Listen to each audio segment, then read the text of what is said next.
Here's our Taiwan travel vlog day 1. So this is our first international travel so guys, so gitubaan kayo mian ni Kitty o badakan kayong mga immigration horror stories nga nga offload. So tumisingisi lang ni ani gitubaan na mi, and then ni check in din mi una sa Eva Airways diri sa Mactan International Airport. Tuba na ni gamay guys kay hapit na immigration mga, and then ngiting tagumpay kay 2 to 3 questions lang ipangutanan nako, and tatak dayo na ng isa igo lang gipicturean. So magamit na siya amo ang passport dili na pang valid ID.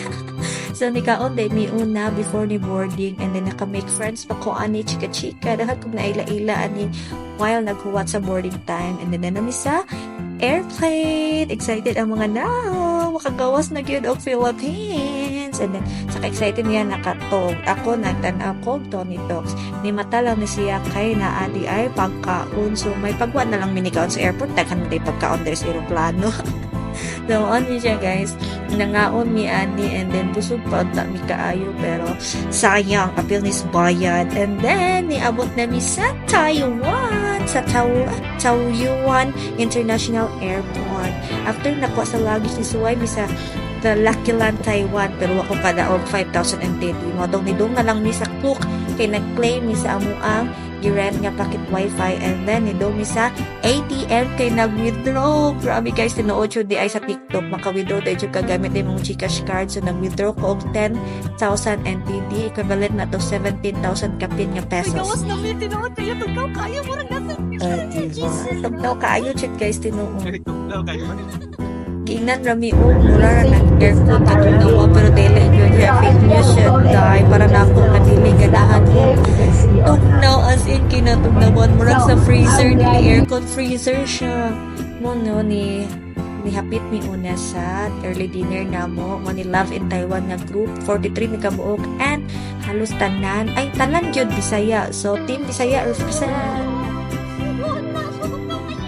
Diba? Pinadagan kay di na tsumada. Ang isa tanawa sa dunggan sa katugnaw.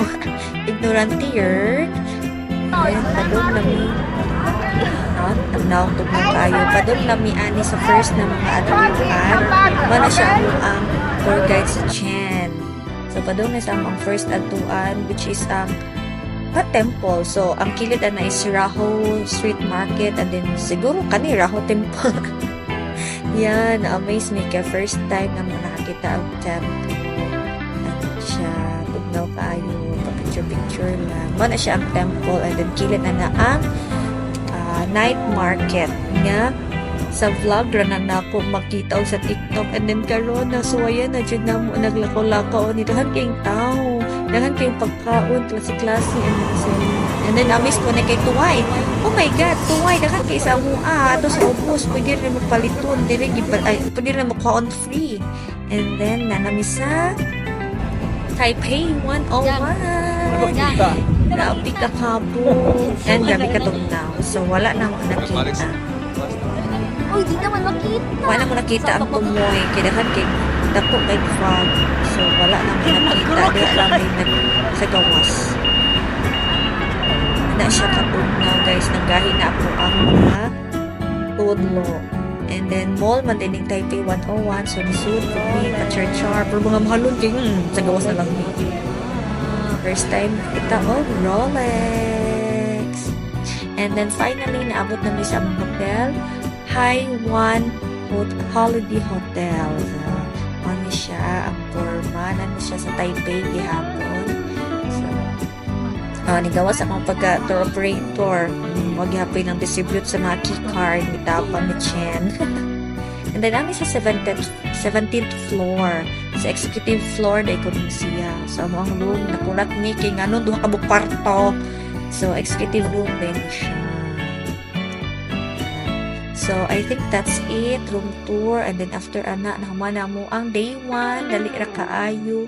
And then see you on our next vlog day 2. Bye!